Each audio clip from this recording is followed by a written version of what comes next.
শেষ ট্রেনের যাত্রী রাত প্রায় 12টা। ছোট্ট স্টেশনটা তখন প্রায় ফাঁকা। কুয়াশায় চারপাশ ঢেকে আছে। শুধু একটা লাল বলবের আলো ঝিমাচ্ছে। রাহুল শেষ ট্রেন ধরতে স্টেশনে দাঁড়িয়েছিল। হঠাৎ দেখে একটা মেয়ে সাদা শাড়ি পরে, চুল খোলা, প্ল্যাটফর্মের এক কোণে দাঁড়িয়ে। ট্রেন এলো। দুজনেই একই কামরায় উঠল।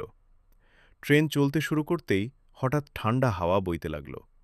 রাহুল খেয়াল করল মেয়েটার পা মেঝেতে ছুঁয়েছে না। ভয়ে রাহুল চোখ বন্ধ করে ফেলল। কিছুক্ষণ পর ট্রেন থামল।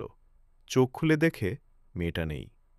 সাহস করে টিকিট চেকারের কাছে জিজ্ঞেস করল, এই কামরায় কি আর কেউ ছিল? চেকার ফ্যাকাশে মুখে বলল, ওই মেয়েটা? সে তো 5 বছর আগে এই ট্রেনেই মারা গেছে।